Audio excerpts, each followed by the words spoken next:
So Sedriques Dumas has pulled out of his fight against Zach Reese, and yesterday it was announced that Azamat Bekoev is stepping in on short notice to fight this weekend at UFC 311. Now, Azamat Bekoev is on a pretty good win streak right now. He's the LFA champion at middleweight. He's defended that belt as well at middleweight, so it's going to be pretty interesting to see how Bekoev does go up here against Zach Reese, because he does have 21 professional fights. This is a very experienced guy, a guy who I have personally been calling to get signed to the UFC, and what he was told allegedly is that if he was to get a finish or a more exciting performance, then he would get that contract. And what did he do? He went out there and got a pretty near walk-off KO, and now here he is. He's on short notice, he's in the promotion, and I'm looking forward to the fight. I really am. To give you guys my just quick prediction right now, because I know a lot of people probably just want to know who I think wins, I'm still picking Zach Reese.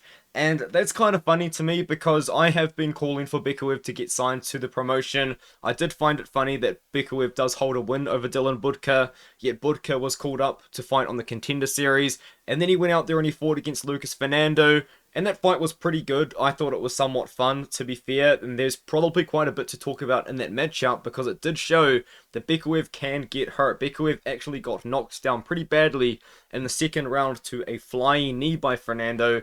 And also, I would say, in a way, this is a somewhat similar stylistic matchup to the Zach Reese fight because Fernando is 6'2", he's a tall middleweight, and he had a very active guard when Bekoev was taking him down and controlling him.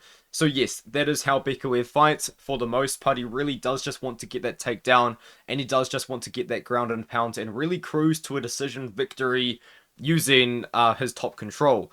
And he's quite good at doing it. He won the title against Dylan Budka. I will admit, it was a pretty boring fight. Now, he did defend every single one of Budka's takedowns, except for, I think, just a couple. And towards the end of the fight, in the third, fourth, and fifth rounds, he really started to put the wrestling pace on. So he has proven that he's got really good cardio. That was a 5-round fight. He was shooting takedowns and getting them in the fourth and the fifth rounds. Against Lucas Fernando, he took down Fernando pretty early in the first, and Fernando was doing what Zach Reese is going to do in this fight, throwing up submissions all the time, but Bekoev didn't really get put in any of them, to be honest. And then in the second round, of course, he got dropped, as I said, but then he just dominated with his top control after that. Against Chauncey Foxworth, this was a pretty good performance for Bekoev. I would say he did get a one-punch, pretty near walk-away KO. It was a very good finish, but leading up to it, there were a couple of things that I actually did notice that does make me think that Zach Reese has a chance. And it is that Bekoev's striking defense isn't very good. Foxworth wasn't able to land like super clean shots that were hurting Bekoev or anything like that, but he was proving that I think that a better striker really can go out there and hurt him.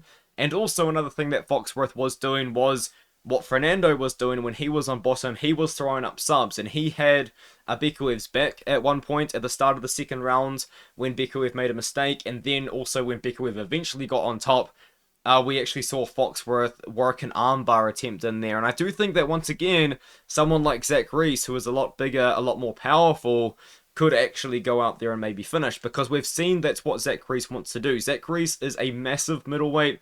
This guy's 6'4". That is going to be showcased in this fight because Bekoev, he's not a big middleweight by any means, but he's definitely not a welterweight, so he kind of is in a pretty odd sort of situation. He probably could like fight at 180 pounds, for example, to be honest, but Bekoev, he's not the biggest middleweight, but I will say he did look slightly bigger than Lucas Fernando. He did look a lot bigger than Dylan Budka, but he did look a little bit small against Foxworth is what I did think. And I think he is going to look small against Reese, but mostly just because Reese is a 6'4" middleweight who's massive. Reese is a very powerful striker. He's a pretty technical striker. Now, Reese, I think you could flaw his striking defense in himself, but I don't think against Bekoev, despite him coming off a one-punch KO, that's necessarily he's going to have to worry about that too much. And also, again, as I did say, kind of talking about Bekoev and what Reese is going to try and bring to this fight, Reese has a very active guard. Now, did it lead to a loss against Cody Brundage?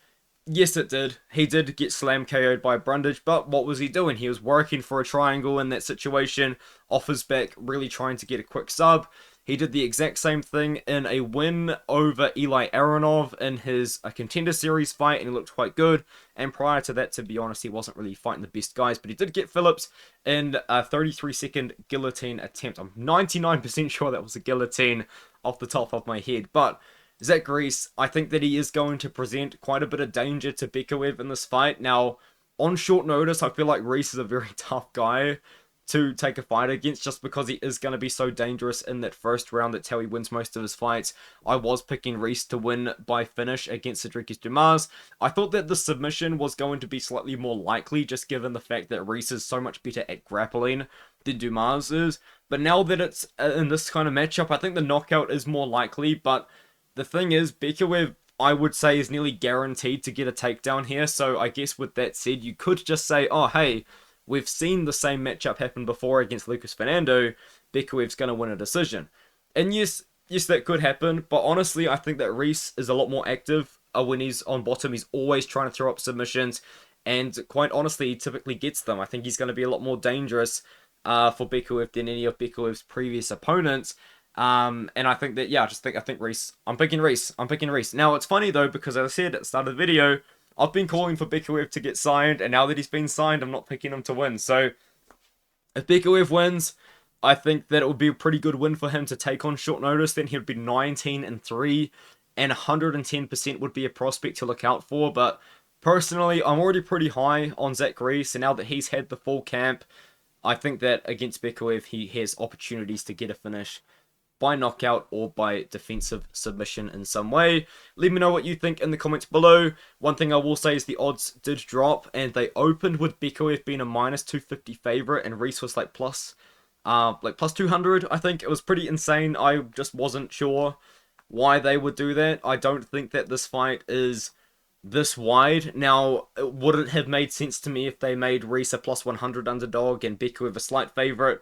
Yeah, it would. I think that's probably where the fight's going to close. If anything, I think that Reese inside the distance also could be pretty good, because now he's an underdog. They might see it less likely. You could get pretty big props on that. Reese sub, I think, also could be sneaky, depending on how the odds makers think about the matchup. But for me personally, I am picking Reese. I don't think I'm going to... I will bet on Reese, but I don't think I'm going to put much on it. Of course, as you guys know, I do have parlays right now. I'll share them with you guys because I know you guys want to know. I do have parlays right now revolving around Rinya Nakamura, Grant Dawson, only one on Grant Dawson though, and Jailton Almeida, and that's it because Zach Reese was in them. Oh no. Okay. Yeah, I don't know. I'm gonna play Nakamura inside the distance. It's like +150 last time I checked, which is pretty good. Anyway, I'll see you guys in the next video.